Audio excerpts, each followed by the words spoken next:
Hey ladies, welcome back to the show.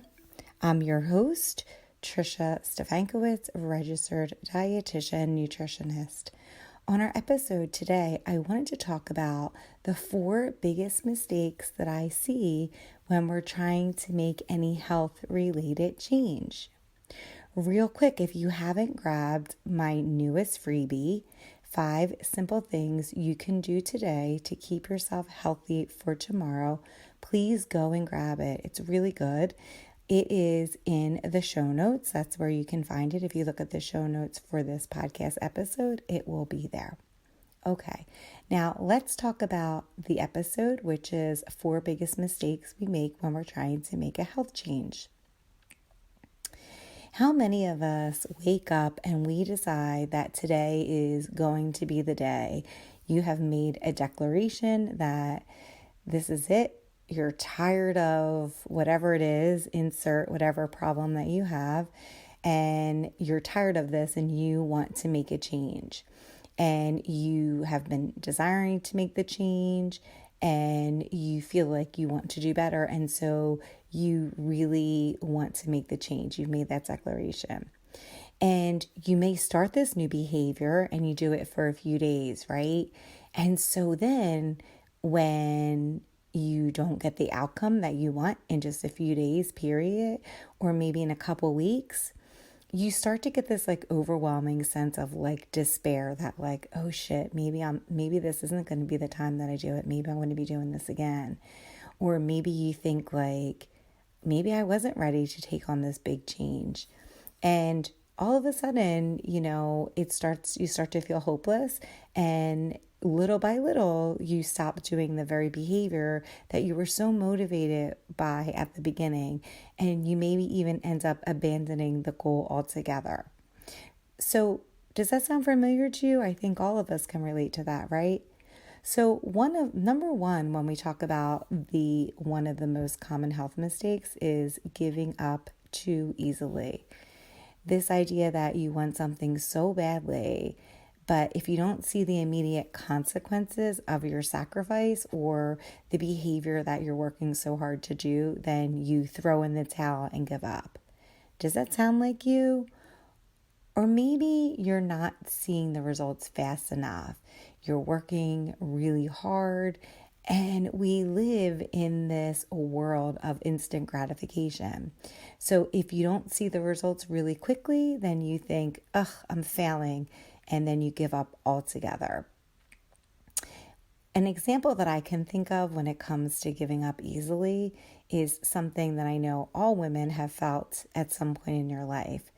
Now, when I talk about health, wellness, and self-care, I have a really big scope of things that I like to talk about. But for most women, that comes down to one word, and it tends to be weight.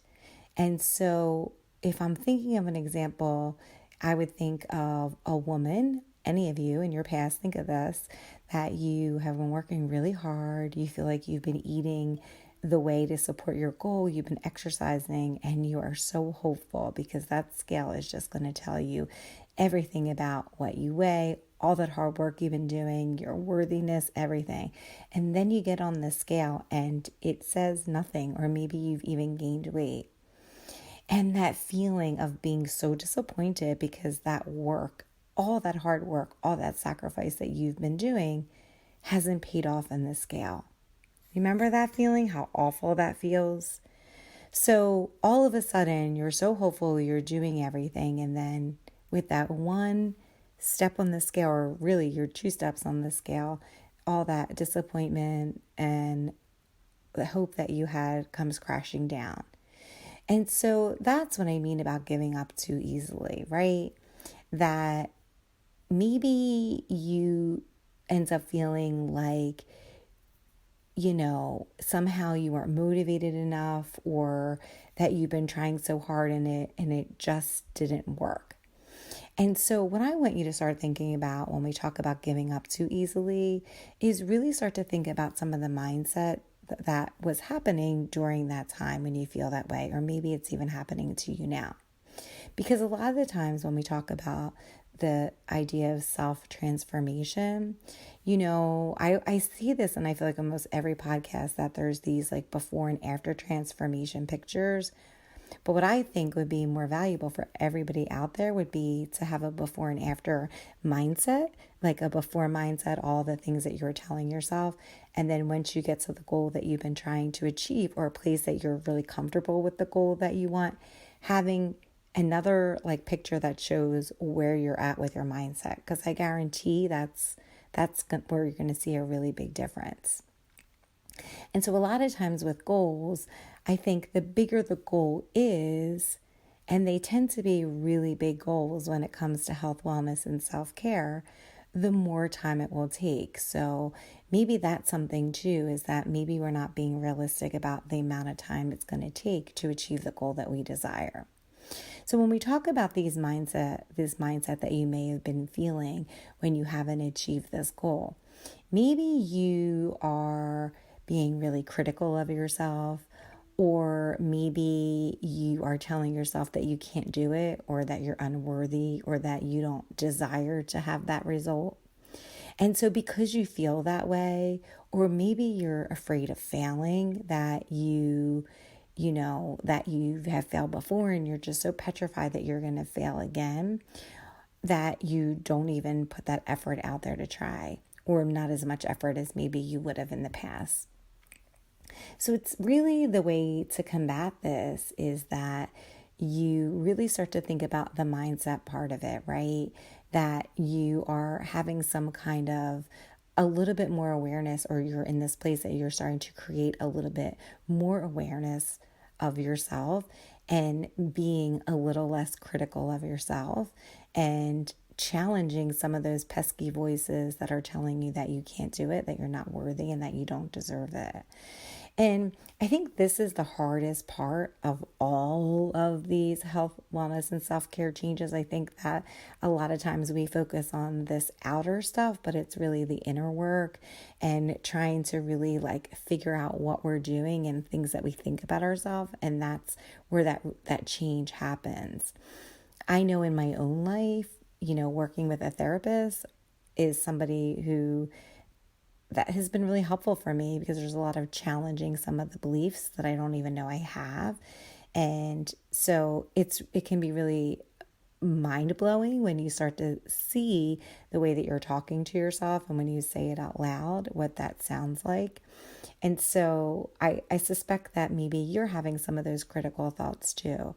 So what I would say to you is that remember that if you don't believe you can do it, then you're probably not going to do it, because you're probably going to somehow sabotage yourself in doing it.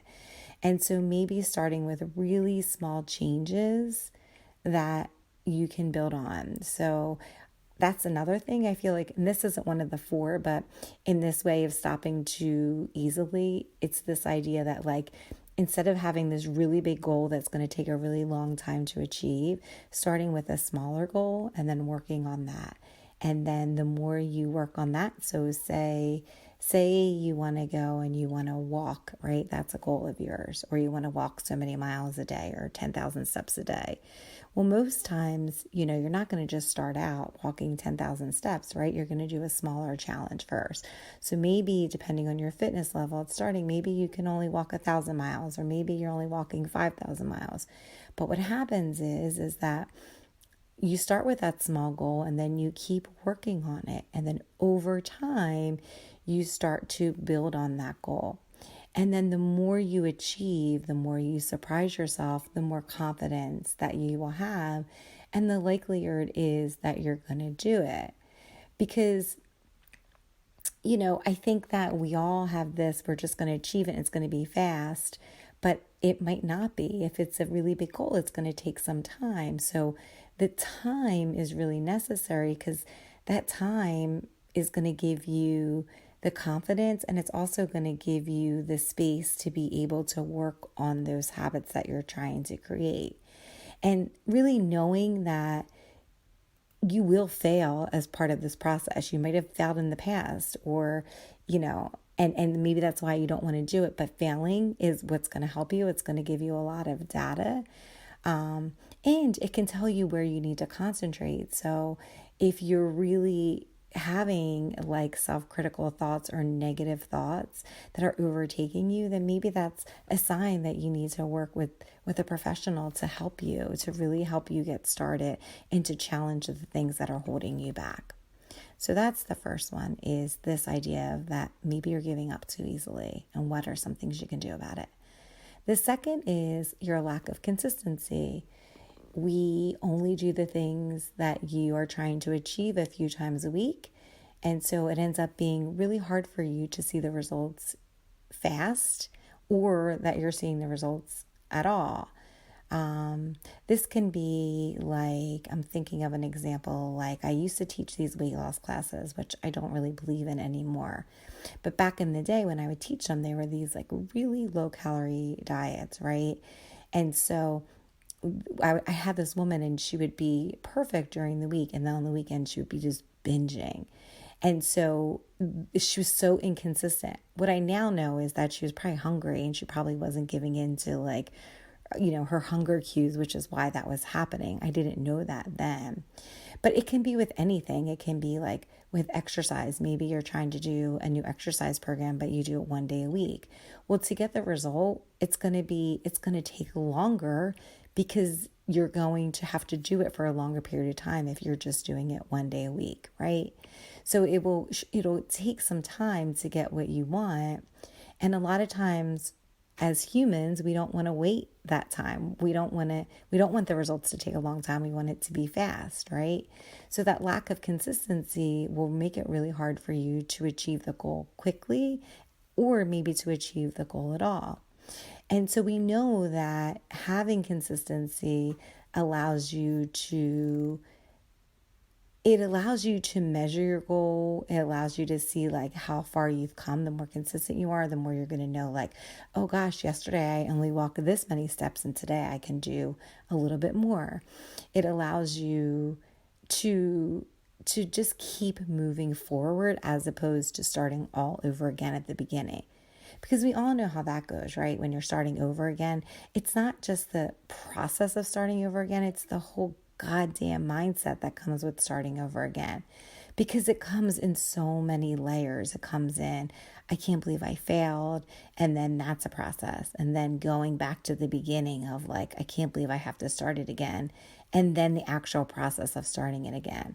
So having some consistency will help with that. It'll just kind of help you drive and keep that momentum going.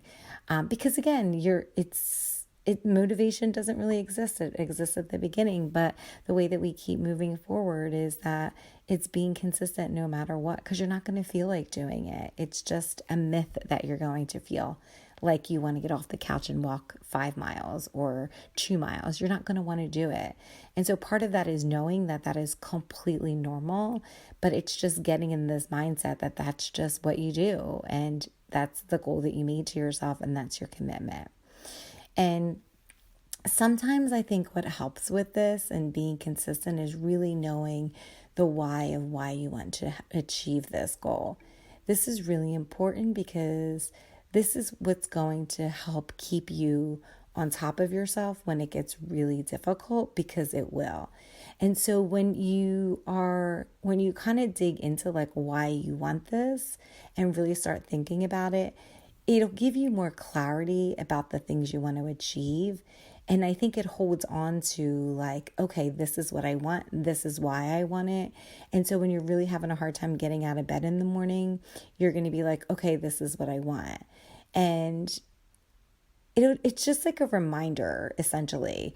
And it gives you something bigger than you. It kind of gives you the bigger picture of what you're trying to achieve. The why is always really helpful for that. Because I think if you're just like, oh, I'm just going to try to get 10,000 steps. Well, knowing why you're trying to do that is going to probably be something that can keep you doing it than not having any idea why you're doing it. The third mistake that a lot of people make is that you're not having a plan for how you're going to get there and how you're going to handle any obstacles that will come up along the way. So Benjamin Franklin has this quote, if you fail to plan, you are planning to fail. So a lot of times we decide, hey, I'm just going to do this. and we don't think about it. We don't think it through. We think we're going to wing it. We don't write it down. We don't do anything. We just are like, yeah, I'm going to do it. But then we don't do it because we don't have a game plan. And not having a plan is basically a roadmap to get you there. So if you don't have a roadmap, then how are you going to get to where you want to go? And by the way, there are going to be obstacles. So if you don't have a roadmap, then you don't know where the alternate routes are to, that will come into play when you hit these speed bumps or obstacles along the way. So what I would say here is like keeping it simple and making a plan that is really simple and sustainable for you. You don't have to do this behavior every single day. The goal is to be as consistent as you can be and to anticipate anything that could come along the way. So I think a lot of times, I do this all the time where I think like, because I'm motivated at the beginning, that somehow that motivation is going to be present 3 months from now. And guess what happens? It's not. And so then I get like frustrated with myself, but part of it is that I'm not even taking into consideration that I'm not going to feel motivated in 3 months. Like that concept just doesn't even come to me. And so you really just kind of have to figure out like, once you know why you're doing something, make a plan for yourself and, start with something really small. And maybe, again, if we're talking about that 10,000 step goal, maybe you keep it so simple that you're just starting with like moving around your house, or you start with like 1,000 steps. And then every couple weeks you add on to it. And you add on when you feel like you're ready to add on. And I think, I don't know if you guys have read that book by James Clear about atomic habits. So one of the things that has been proven to work is that if you add on a new behavior onto something that you're already doing. So it talks a lot in that book about forming new habits. And one of the ways that is the most successful is to add something on to what you already do, because that way it's just an extension of something and a pattern that is already established. So maybe that's a way that you can do that. When you're starting to think about the roadmap that you want to do, start thinking about some things that you're already doing and ways that you can add on to that. And then start to think about, once you start doing it, how you can add on over time to get to the goal that you desire. Another thing, and I think this is what's really helpful about having failures, is that when you're thinking about what it is that you're trying and that you want to achieve, really going back and thinking about like, why when I tried this before did it not work? And failing is a way that can really show you some of the obstacles that you faced before and why you couldn't move forward. Like what got in the way? What were some of the challenges that you had a hard time dealing through? What are some of the roadblocks that came up along the way? Because these are the things that are going to help you this time around. Once you know that motivation isn't going to be maintained, trying to figure out like, okay, what's going to happen and how am I going to deal with it when that happens?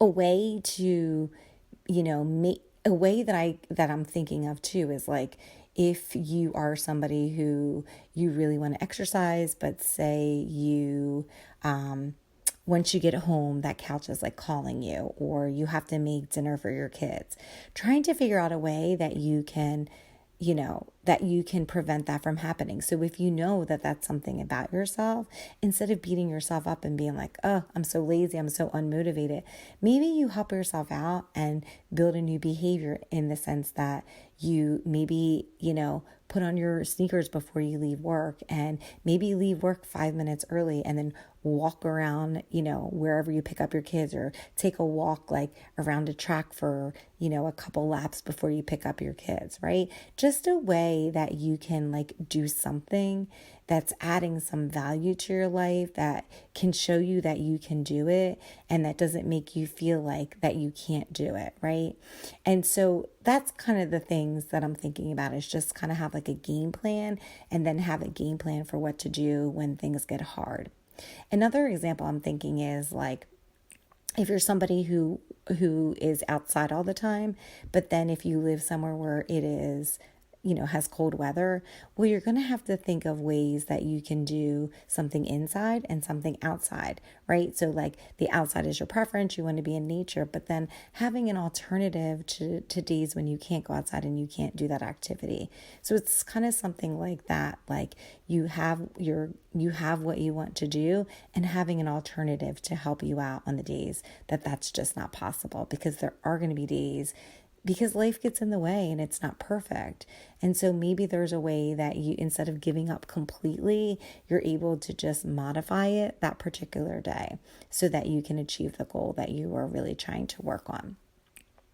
And then the last mistake that I see is a lack of support or accountability.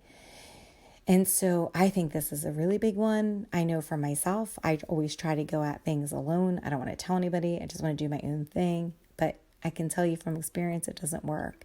And maybe you're somebody like that too, right? So thinking about yourself and your personality, trying to figure out how it is that you're going to try to create some kind of support or accountability in what you're trying to achieve. Are you somebody that feels like you can go at it alone, or are you someone that needs a partner? If you choose to go at it alone, how are you going to create some kind of accountability around that action? I talk about in here, like kind of writing down some of the things you do. And I think that that's a way that you can hold yourself accountable. Also, putting what you want to achieve on your calendar, that's a way that you can keep yourself accountable.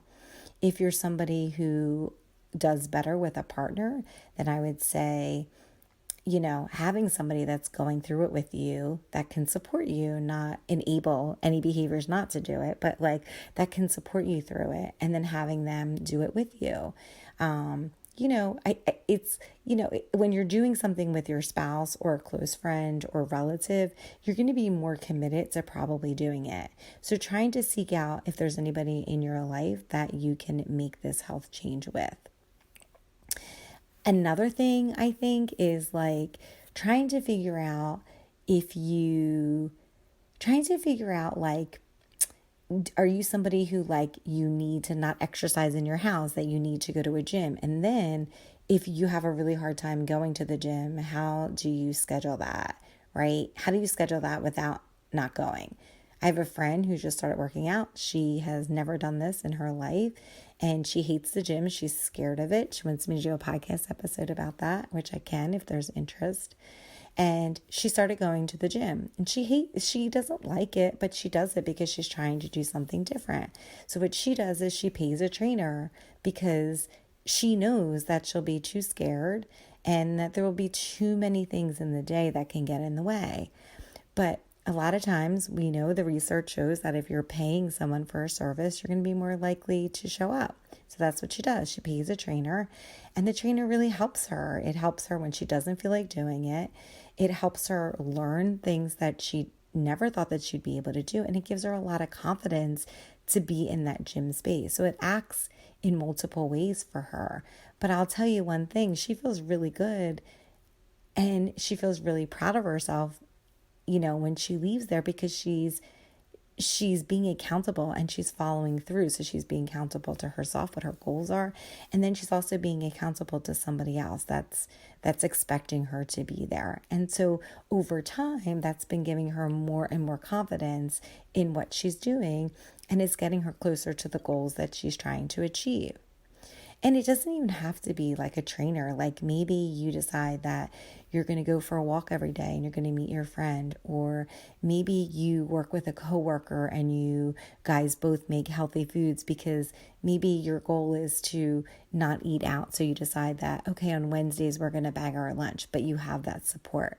So it can be however you want. I just urge you that if you're someone who doesn't always like to get that support like me, instead of failing, which is what I end up doing unless I really am focused on, keeping myself accountable, that you schedule that and you somehow try to figure out a way that you can follow through with that, or at the very minimum, write down what it is you're going to do, because you need to hold yourself accountable, or check in with someone every day, just to say, this is what I've done. Any way that works for you in terms of being accountable. So there you have it. The 4 things we talked about are the 4 mistakes that I see that many people do when it comes to giving up or not being able to achieve the health habits that they desire. 1 is giving up too easily. 2 is lack of consistency. 3 is not having a clear plan. Or if you have some loosely based plan, you don't really have an idea of how to modify and deal with any obstacles that come up along the way. And then lastly, this idea of not having enough support or accountability, whether it's personal accountability, self-accountability, or accountability to a partner or somebody else, just kind of taking that into consideration. So in conclusion, the reality is that, when it comes to any health-related change, it is going to feel and be a lot simpler at the beginning when you are really feeling the strong desire to make this change, when you feel like you have a lot of motivation to do it. But over time, you're not gonna feel like you always want to do that behavior. And it's going to be hard to be consistent at all times. And, you have to kind of make the choice of what it is that you want and what it is that you're willing to sacrifice in order to get what you want, right? And so every decision that you make is a choice, and just kind of knowing that, like, it's going to be hard along the way. It's not going to be easy. You're going to feel uncomfortable. It's not going to be always fun. But really, the biggest thing I would say to all of you is just to start. You're never going to know what you can achieve. You're never going to know how much. You're never going to have to keep starting over if you can just start, and just start with one small change, and then, try to be really consistent with that and really explore why you're doing it, and then build